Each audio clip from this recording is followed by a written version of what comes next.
forma de protagonismo do juiz-presidente ganha uma consequência potencializada por a sua figura de liderança.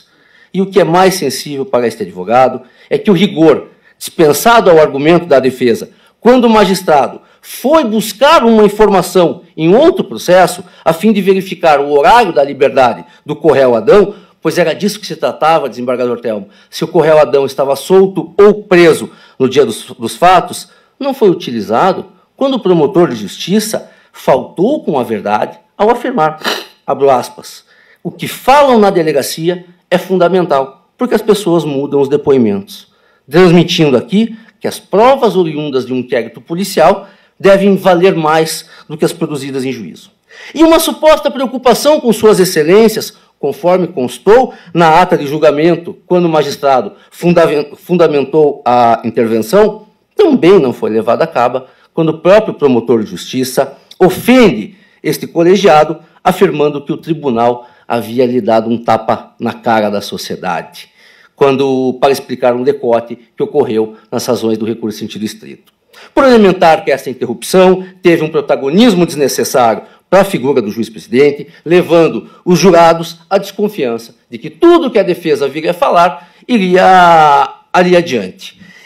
Mas como se não bastasse esta imparcialidade, desembargador Miguel Kfouri, para além da discussão do magistrado com a parte, um jurado se manifestou entrando em conversas, em discussão com os atores processuais, aonde, num primeiro momento, ele externou que as informações que constavam no extrato da pena não eram claras para eles, ou seja, claras para os jurados. Posteriormente, amassando esse extrato da pena que teria sido entregue a ele e encarando este advogado num tom intimidatório, discordando através de gestos que não concordava com o que a defesa falava e ainda, o que é pior, discutindo com este defensor. Tudo isso, todos esses atos do jurado, não sofreu nenhum tipo de repreensão pelo magistrado presidente, que se contentou em afirmar que não havia motivo para a dissolução do Conselho de Sentença. Eu tomei o cuidado, presidente, de entregar os memoriais às vossas excelências, desembargador Xisto, com um QR Code, aonde consta toda a gravação do ocorrido. Tudo constou em ata, os vídeos estão juntados no processo e também, em anexo, eu entreguei um relatório pormenorizado do que efetivamente ocorreu na sessão de julgamento.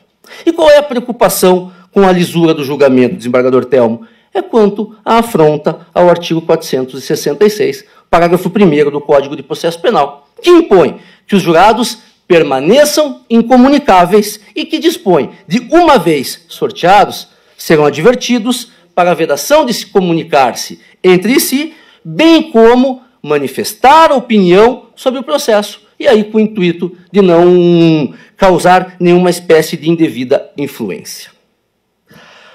Para além disso, feriu a incomunicabilidade dos jurados, também influenciou na comunicação dos réus, porque, ao afirmar que para nós não estava claro, ele coloca os demais jurados à cena do crime. Ao amassar o extrato que foi entregue de execução da pena de uma maneira grosseira, ele influencia os demais jurados, demonstrando que não concorda com a informação que lá consta. E, por fim, ao discutir com este advogado, ele demonstra que votará nas condenações dos réus. E aqui, desembargador Kfouri, eu preciso me defender, porque foi dito nas contrarrazões do Ministério Público que fora este advogado que amassou o extrato da pena entregue ao jurado. A deslealdade é latente, chega a ser triste, é bem verdade, e ainda bem que foi tudo gravado, desembargador Xisto, porque no momento que eu peço a dissolução do Conselho de Sentença, em verdade eu estava com cópia do processo em mãos. E lá não consta nenhum tipo de amasso da minha parte. Aliás, presidente, eu frequento este tribunal há quase 2 décadas, trabalhando intensamente nesta primeira Câmara Criminal. Eu tenho admiração por suas excelências e eu não utilizaria de um subterfúgio desse, de amassar qualquer tipo de papel para posteriormente vir na presença de vossas excelências requerer uma nulidade. Definitivamente, desembargador Telmo, eu não faria isso. Eu me sinto até um pouco desrespeitado e chateado com essa insinuação por parte do promotor de justiça. Mas, enfim, presidente, me parece que todo o ocorrido, a quebra da imparcialidade do juiz, A violação da incomunicabilidade do jurado está nitidamente demonstrada através deste apelo. Mas eu trago mais uma reflexão às suas excelências, condizentes ainda com a nulidade ocorrida no julgamento, que é a leitura de documentos que não foram juntados aos autos, em respeito aqui ao artigo 497 do Código de Processo Penal. Porque qual que é a dialética do rito do tribunal do júri? Quando uma parte fala alguma coisa no processo que não condiz com o que está, é a outra parte que perde os esclarecimentos através do à parte.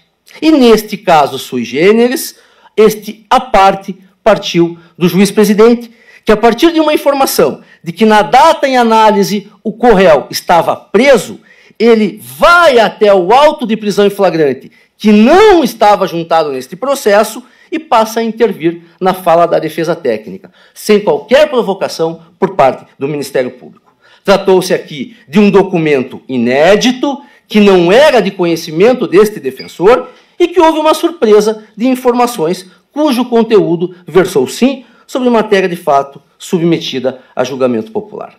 Enfim, desembargador Telmo, sob os auspícios da batuta de Sua Excelência, o jurado ele pode muito, mas me parece que o jurado não pode tudo.